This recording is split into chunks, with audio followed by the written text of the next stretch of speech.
Di mana pengurus Golkar? Ya kamu cari sendirilah.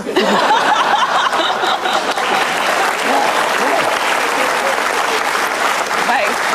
Pak Habibie, tadi Anda katakan mendukung capres independen. Saya tahu yang tepuk tangan paling keras itu orang yang sejak dulu mendukung itu. Ada Fajrul Rahman di sini yang sejak dulu selalu mau jadi presiden lewat cara independen. Oke, Nana, terima kasih sebenarnya atas dukungan Pak Habibie itu. Lalu kemudian kami masuk ke Mahkamah Konstitusi pada tahun 2008, Pak Habibie. Dan alhamdulillah setelah bersidang selama 6 bulan, kami dikalahkan. Tapi kami terus memperjuangkannya sampai hari ini. Dan sekarang melalui jalan berputar. Sekarang kami masuk dulu melalui pemilu serentak. Dan alhamdulillah 23 Januari kemarin kami menang. Tetapi sayang harus dijalankan pada tahun 2019. Dengan pemilu serentak, berarti cita-cita Pak Habibie juga salah satunya adalah di mana partai tampaknya tidak perlu lagi presidensial threshold. Berarti siapa saja yang ada di bumi Indonesia, apa dia anggota partai atau tidak, kalau dia memenuhi syarat, silakan mencalonkan diri sebagai presiden. Nah, syarat ini yang harus dibuat. Tapi kita harus tahu bahwa syarat itu yang dibuat oleh DPR. Mungkin harus diadakan sidang paripurna DPR dengan DPD bersatu dan menyusun kriteria-kriteria. Itu harus mulai dipikirkan. Ya. Jadi apa yang kalau misalnya nanti diputuskan tahun 2019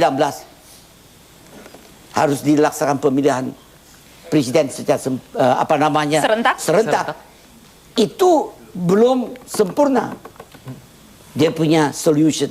Solution ialah bahwa presiden yang dipilih itu harus memenuhi kriteria yang disusun oleh sidang paripurna DPD dan DPR bersama. Apa itu dinamakan MPR, I don't know. Terserah. Yang jelas kriteria perlu. Okay. Dan sehingga dari kriteria itu, karena itu saya sampaikan, yang memimpin bangsa kita bukan selebritis. Tapi yang memimpin bangsa kita harus problem solver. Baik, Pak Habibie, professional problem solver, bukan selebritis. Bukan. Ini pemimpin selebriti bukan, Pak? Tidak. Saya ingin menguji kejeniusan seorang Habibie. Apa pendapat spontan? Sudah banyak orang yang bilang mau jadi presiden. Ada yang sudah deklarasi, ada yang belum, masih malu-malu, tetapi sudah kelihatan maunya, Pak. Di tumpukan saya di atas meja ini ada tumpukan foto Pak Habibie. Satu kata saja, Pak, apa yang spontan terlihat ketika spontan terpikir? Ketika saya singtap dulu. Oke. Ketika melihat tidak. Ini tidak, Pak, tidak bahaya, spontan saja terpikir. Bukan spontan, tapi orang mengatakan, oh, Habibie udah bilang kamu nggak boleh. Tidak, Pak, apa? Saya yakin Pak Habibie bisa. Apa yang spontan terlihat ketika melihat ini, Pak Habibie? Spontan. Di atas 60, kriteria saya harus 40 sampai 60. Kalau yang ini? Bisa, karena berada di antara 40 dan 60. Bisa. Kalau sosok yang ini? Kriteria saya berada antara 40 dan 60. Harus yang spontan. Kalau tadi berturut-turut itu tidak spontan. Spontan? Berturut-turut tidak spontan. Kalau yang ini, Pak Habibie? Harus antara 40 dan 60. Tapi yang ini saya ingat Pak Akbar 67 ya, Pak Ical? 67. Tadi berapa, Pak? 40 sampai? 40 sampai 60. Mohon maaf ya, Pak Akbar. Kalau yang ini, Pak?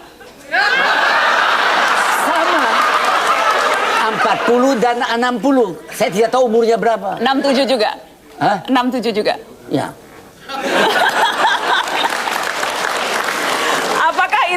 satu-satunya kriteria? Hanya, Bukan.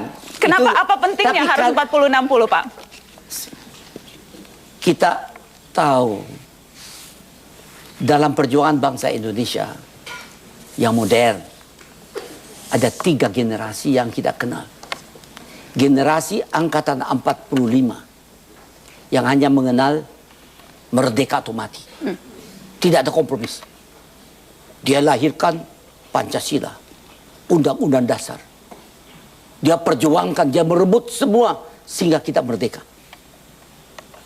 Jiwanya itu kita harus pelihara. Ada yang namanya generasi peralihan.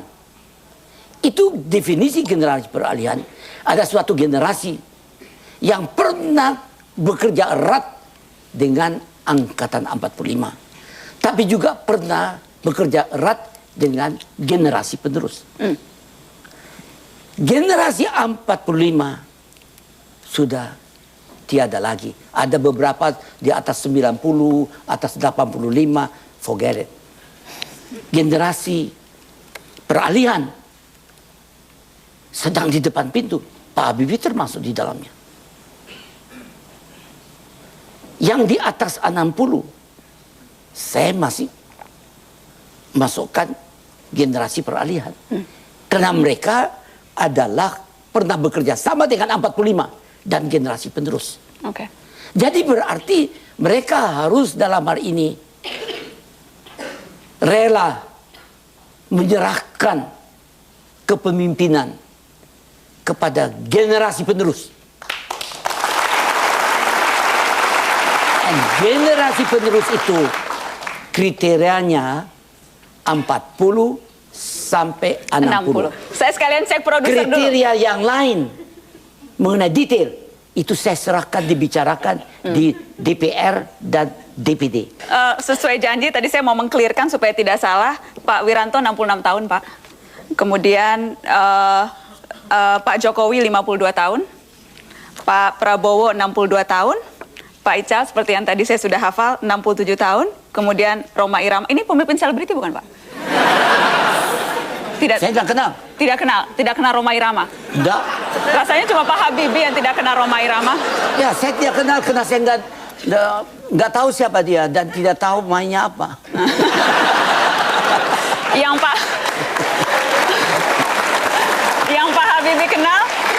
Pak Habibie kenal cuma Reza dan BCL ya, Pak? Saya kenal Reza, BCL, terus si siapa aja, Tengku Wisnu, dan yang satu yang main Fitri, Sherin. Karena ini saya tahu dari Cinta Fitri dan saya ikut dengan dibahas selalu oleh Ibu Ainun suruh nonton. Jadi saya tahu, yang lain tidak kenal. Jadi Rhoma Irama tidak kenal. Baik, bicara soal pemimpin muda yang kriterianya 40 sampai 60 Pak Habibie. Ada juga saat ini yang berada di tengah audiens, ada Mas Anies Baswedan.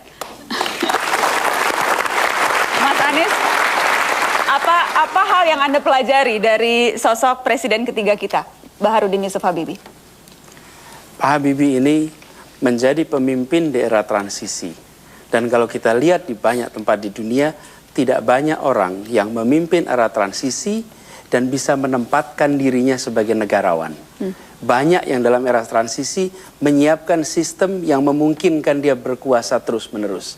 Pak Habibie justru mendorong kita untuk melihat, ini contoh, ketika kesempatan itu ada untuk membentuk sistem yang menguntungkan, dia justru membuat sistem yang baik untuk semua. Ini contoh luar biasa.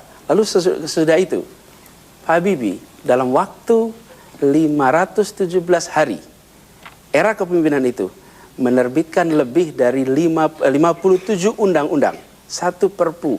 Ini adalah prestasi politik yang paling produktif di dalam kepemimpinan kita. Dan lalu itu semua fantastis, dilakukan dengan semangat kenegarawanan, diakhiri ketika beliau selesai menjadi presiden, beliau memberikan teladan yang luar biasa. Beliau tidak turut campur pada siapapun yang meneruskan. Dia mengambil sikap sebagai negarawan total, menyaksikan, memberi nasihat, tetapi tidak ikut campur lagi di dalam politik, tidak ngerepoti penerusnya. Dan Pak Habibie mengambil posisi saya sebagai senior citizen yang terhormat di Indonesia. Itu pelajaran dari Habibie. Jadi Mas Anies, itu pesannya untuk presiden yang saat ini sedang memimpin, habis turun, pensiun saja, tidak usah urus-urus politik, begitu ya maksudnya? Itu pesannya? Ya, buat semua presiden, termasuk yang sekarang. Oke. Harus pensiun dan tidak usah urus politik.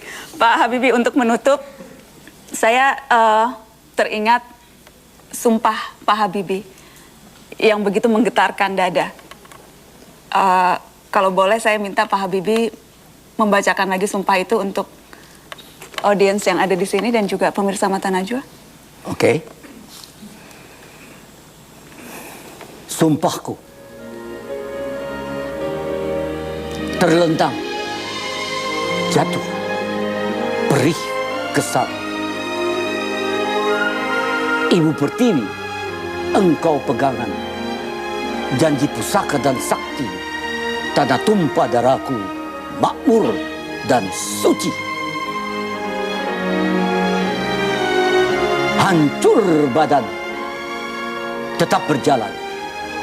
Jiwa besar dan suci membawa aku padamu. Padamu Indonesia makmur dan suci. Baharudin Yusuf Habibie, kita berikan sambutan yang luar biasa.